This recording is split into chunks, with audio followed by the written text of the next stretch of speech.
Hi friends, ഇന്ന് നമുക്ക് സർവീസിന് വന്നിരിക്കുന്ന ലിനോവയുടെ ഐഡിയാപേഡ് ലാപ്ടോപ്പുകളാണ്. അപ്പോൾ ഒരു 4 ലാപ്ടോപ്പുകൾ വന്നിട്ടുണ്ട്. അപ്പോൾ ഇതിന്റെ കംപ്ലൈൻസ് കസ്റ്റമർ പറയുന്നത് കീബോർഡ് കംപ്ലൈന്റ് ആണ്. അപ്പോൾ കീബോർഡ് കംപ്ലൈന്റ് എന്ന് പറഞ്ഞാൽ കസ്റ്റമർ പറയുന്നത് എങ്ങനെയാ വെച്ചാൽ സം ടൈമിംഗിൽ വരുന്ന സമയത്ത് ചില ഫംഗ്ഷൻസ് ഒക്കെ ഓട്ടോമാറ്റിക് ഫംഗ്ഷൻ ആയി പോവുക, അതേമാതിരി തന്നെ ഓട്ടോമാറ്റിക് ആയിട്ട് കീ അടിഞ്ഞു പോവുക, ചില കീസ് ഒന്നും വർക്ക് ചെയ്യാതിരിക്കുക. അതാണ് ഇതിന്റെ കസ്റ്റമർ പറഞ്ഞ കംപ്ലൈന്റ്.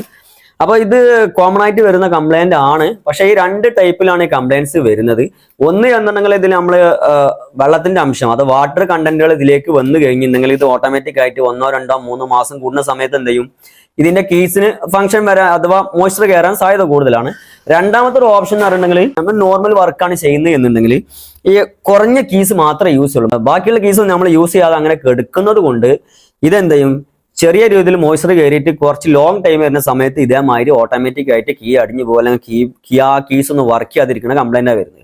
വേറൊരു കസ്റ്റമർ ഉണ്ടായിരുന്നു. അപ്പോൾ ആ കസ്റ്റമർ പറയുന്നത് വെച്ചാൽ അവരെ കീബോർഡിന് എന്തോ ഫംഗ്ഷൻ ഇത്രയും സമയമായിട്ട് ലോങ് ലൈഫ് ആയിട്ട് എന്താ കിട്ടാൻ കാരണം നമ്മൾ എൻക്വയറി ചെയ്യുന്ന സമയത്ത് അവരെ വർക്ക് എന്താന്ന് പറഞ്ഞിട്ടുണ്ടെങ്കിൽ സോഫ്റ്റ്വെയർ അഥവാ കോഡിംഗ് ആണ് അവരുടെ പരിപാടി. അപ്പൊ കോഡിങ് ചെയ്യുന്നതുകൊണ്ട് എന്താ സംഭവിക്കുക എന്നുണ്ടെങ്കിൽ എന്താ ഗുണം എന്ന് പറഞ്ഞിട്ടുണ്ടെങ്കിൽ കംപ്ലീറ്റ് കീസ് എന്ത് ചെയ്യുന്നുണ്ട്, ഫുള്ളി വർക്കിംഗ് ആണ്. ഫുള്ളി ഫംഗ്ഷൻ എല്ലാ കീസും ഓൾമോസ്റ്റ് എന്നും ഡെയിലി വർക്കിംഗ് ആണ്. അതുകൊണ്ട് തന്നെ അവരെ കീബോർഡ് കംപ്ലൈന്റ് ഇല്ല. കാരണം ഇത് എല്ലാ കീസും കറക്റ്റ് ആയിട്ട് എന്നും യൂസ് ചെയ്യുന്നതുകൊണ്ട് കീബോർഡ് കംപ്ലൈന്റ് ആവുന്നില്ല. അപ്പൊ നമ്മളെ സംബന്ധിച്ചിടത്തോളം നമ്മൾ 1, 2 കീസ് മാത്രം വർക്ക് ചെയ്തിട്ട് നമ്മളിത് ഓഫ് ചെയ്ത് പോകുന്നു. അപ്പൊ നിങ്ങൾ എന്ത് ചെയ്യുക എന്ന് പറഞ്ഞിട്ടുണ്ടെങ്കിൽ ഇതിനൊരു സൊല്യൂഷൻ എന്ന് പറഞ്ഞിട്ടുണ്ടെങ്കിൽ ഒന്ന് വാട്ടർ കണ്ടന്റ് നിങ്ങൾ ശ്രദ്ധിക്കുക. രണ്ടാമത്തെ എന്താ പറഞ്ഞിട്ടുണ്ടെങ്കിൽ ലാപ്ടോപ്പ് എന്ത് ചെയ്യുക, നമ്മൾ ഷട്ട് ഡൗൺ ചെയ്യാൻ പോകുന്നു. ഷട്ട് ഡൗൺ ചെയ്തതിനു ശേഷം ഈ കീസിന്റെ ലാപ്ടോപ്പിന്റെ മേലെ എന്താ ചെയ്യുക വെച്ചാൽ വെറുതെ ചുമ്മാ ഒന്ന് റബ്ബ് ചെയ്ത് വിടുക. ലാപ്ടോപ്പ് ഓട്ടോമാറ്റിക്കലി ഹീറ്റായി നിൽക്കുകയാണ്. അപ്പൊ കീബോർഡിന്റെ സൈഡൊക്കെ ഹീറ്റായി നിൽക്കും. അപ്പൊ എന്ത് ചെയ്യും, അഥവാ ഇനി മോയ്സ്ചർ ഉണ്ടെങ്കിൽ തന്നെ എന്ത് ചെയ്യും, ഈ ഒരു കീസിൽ എന്ത് ചെയ്യും, ഓൾമോസ്റ്റ് ആ ഫംഗസ് പോവാൻ സാധ്യത കൂടുതലാണ്. അപ്പൊ മോയ്സ്ചർ ഒക്കെ പൊടിഞ്ഞു പോകാൻ സാധ്യത കൂടുതലാണ്.